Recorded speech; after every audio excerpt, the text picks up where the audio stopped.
আসসালামু আলাইকুম, welcome to English apps. সুপ্রিয় শিক্ষার্থী বন্ধুরা, আজ আমরা ষষ্ঠ শ্রেণীর চতুর্থ সপ্তাহের বাংলাদেশ ও বিশ্ব পরিচয় অ্যাসাইনমেন্ট নিয়ে ক্লাস করব।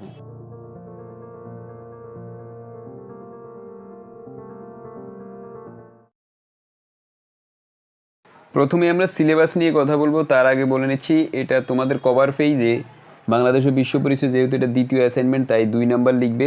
তারপর হচ্ছে শিরোনাম হবে বাংলাদেশের শিশুর বেড়ে ওঠা ও প্রতিবন্ধকতা এবং টেকসই উন্নয়ন এসডিজি। এই তোমাদের অধ্যায়ের নামটা হচ্ছে তোমাদের বিষয়ের শিরোনাম হবে। তারপরে দেখো, তোমাদের অ্যাসাইনমেন্টে নির্ধারিত কাজ দেওয়া আছে। তোমার পরিবারের সদস্যদের কোন কোন কাজ টেকসই উন্নয়নে অন্তরায় তা চিহ্নিত করে একটি প্রতিবেদন উপস্থাপন করা। এখানে যেই পয়েন্টগুলোর কথা বলা আছে সেগুলো হচ্ছে, 1 নম্বরে ভূমিকা থাকবে, তারপর হচ্ছে টেকসই উন্নয়ন কি সেই সম্পর্কে লিখতে হবে, টেকসই উন্নয়নের অন্তরায় আচরণসমূহ, পরিবারের সদস্যদের আচরণ, ব্যক্তিগত মতামত এবং সর্বশেষে উপসংহার দিতে হবে। এই পয়েন্টগুলো দিয়ে একটি প্রতিবেদন তৈরি করতে হবে। তো আমরা এখন তোমাদের বইয়ের আলোকে একটি নমুনা উত্তর দিয়ে দেখাবো কিভাবে এই প্রতিবেদনটি করতে হয়। সেটার আলোকে তোমরা একটি অ্যাসাইনমেন্ট তৈরি করবে।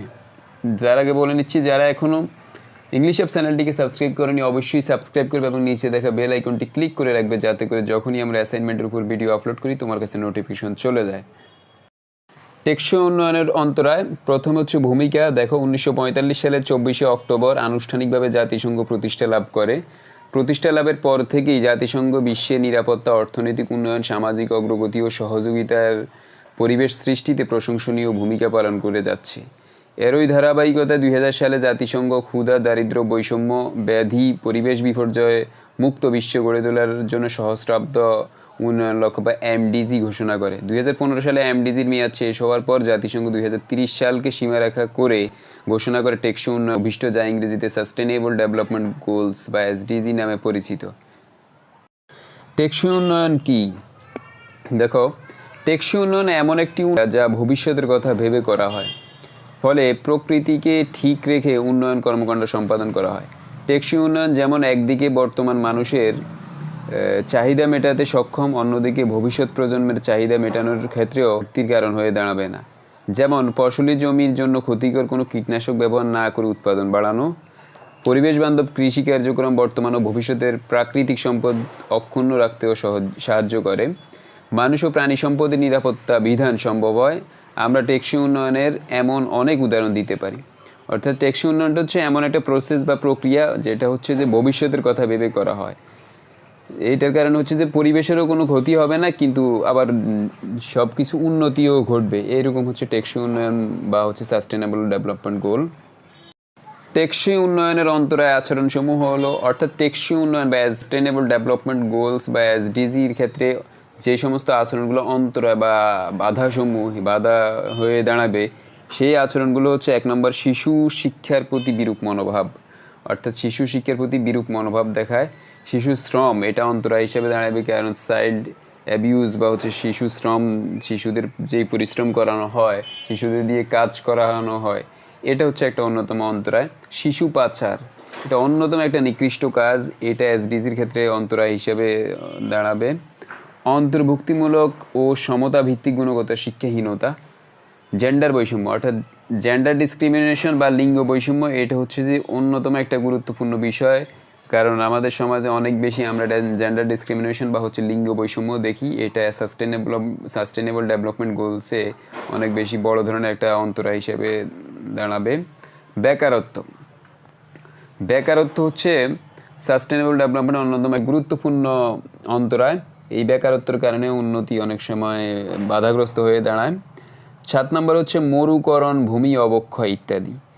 এই হচ্ছে ইম্পর্টেন্ট যেই অন্তরায় আচরণসমূহ, সেগুলো আমরা উল্লেখ করেছি। আমার পরিবারের সদস্যদের যে সকল আচরণ টেকসই উন্নয়নের অন্তরায়: দরিদ্রতা বা পারিবারিক অসচ্ছলতার কারণে স্কুলের পরিবর্তে কাজে পাঠাতে বাধ্য হয়, মা বাবা অসুস্থ হলে কিংবা তাদের মধ্যে বিবাহ বিচ্ছেদ ঘটলে অনেক সময় শিশুরা অর্থ উপার্জনে বাধ্য হয়, অভিভাবকদের বৈষম্যমূলক আচরণে অনেক সময় শিশুকে শ্রমিকে পরিণত করে, শিশুদের প্রতি নির্যাতন এবং অত্যাচারও এই ক্ষেত্রে নেতিবাচক ভূমিকা পালন করে। অর্থাৎ পরিবারের বিভিন্ন অসচ্ছলতা বা হচ্ছে দারিদ্রতার কারণে অনেক সময় এই অন্তরায় হয়ে দাঁড়িয়ে। তা এছাড়াও শিশুদের প্রতি যে টর্চার, নির্যাতন, অত্যাচার, শিশু শ্রম, এগুলা অনেক বড় ধরনের একটা বাধা হয়ে দাঁড়ায় এসডিজি বা সাস্টেনেবল ডেভেলপমেন্ট গোলের ক্ষেত্রে। সাস্টেনেবল ডেভেলপমেন্ট গোল বা হচ্ছে টেকসই উন্নয়ন লক্ষ্যসমূহের মধ্যে পরিবার যেভাবে বাধাগ্রস্ত হয়ে দাঁড়ায় সেই সম্পর্কে ব্যক্তিগত মতামতের ক্ষেত্রে আমি উল্লেখ করেছি, ভালো পরিবেশে শিশুরা বেড়ে উঠলে পরিবার ও সমাজের প্রতি তারা দায়িত্বশীল হয়ে উঠবে। এইসব শিশুর প্রতি ভালো আচরণের মাধ্যমে আমরা নিজেরাও মানবিক গুণসম্পন্ন একজন নাগরিক হয়ে উঠব। আমরা পরিবারের অন্যান্যদের তাদের প্রতি ভালো আচরণ করার জন্য বলবো, অর্থাৎ পরিবারে যারা শিশু আছে বা অন্য যারা সবার প্রতি আমরা ভালো আচরণ করতে হবে, তাহলে তারা ভালো আচরণের মধ্যে যখন তারা বড় হবে তখন তারা ভালো কিছু করার চেষ্টা করবে। দ্বিতীয় হচ্ছে শিশু নির্যাতন প্রতিরোধে শিশুর প্রতি সচেতন আচরণ করতে হবে, অর্থাৎ শিশু নির্যাতন বা শিশু টর্চার যেগুলো রয়েছে সেটার প্রতি সেগুলো প্রতিরোধের জন্য শিশুদের প্রতি সবসময় সচেতন আচরণ করতে হবে। ভবিষ্যৎ প্রজন্ম গড়তে হলে শিশু অধিকারের প্রতি সকলকে সচেতন হতে হবে। ফিউচার জেনারেশন বা ভবিষ্যৎ প্রজন্মকে যদি ভালোভাবে গড়ে তুলতে চাই তাহলে শিশু অধিকারের প্রতি সকলকে আমাদের অ্যালার্ট থাকতে হবে বা সচেতন থাকতে হবে। শিশু নির্যাতন প্রতিরোধে আমাদের সরকারও কাজ করছে, অর্থাৎ শিশু নির্যাতনের প্রতিরোধ করার জন্য সরকার কাজ করছে, এটা বন্ধ করার জন্য সরকার বিভিন্ন ধরনের ব্যবস্থা নিচ্ছে। নির্যাতনের শিকার শিশুদের আইনি সহায়তা, চিকিৎসা সেবা ও পরামর্শ সেবা প্রদান করছে, অর্থাৎ সমস্ত শিশুরা টর্চারের শিকার তাদের জন্য আইনি সহায়তা বা তাদেরকে চিকিৎসা ক্ষেত্রে ট্রিটমেন্টের যে সমস্ত সুযোগ সুবিধা এবং পরামর্শ সেগুলো দেওয়া হচ্ছে। তবে শিশু নির্যাতন প্রতিরোধে সামাজিক মূল্যবোধ উন্নয়ন জরুরি। আমাদের শিশু নির্যাতন প্রতিরোধ করার জন্য সবচেয়ে বড় প্রয়োজন যে বিষয়টা সেটা হচ্ছে সামাজিক মূল্যবোধের উন্নয়ন। আমাদের সামাজিক মূল্যবোধের উন্নয়ন হলেই শিশু নির্যাতন বন্ধ হবে।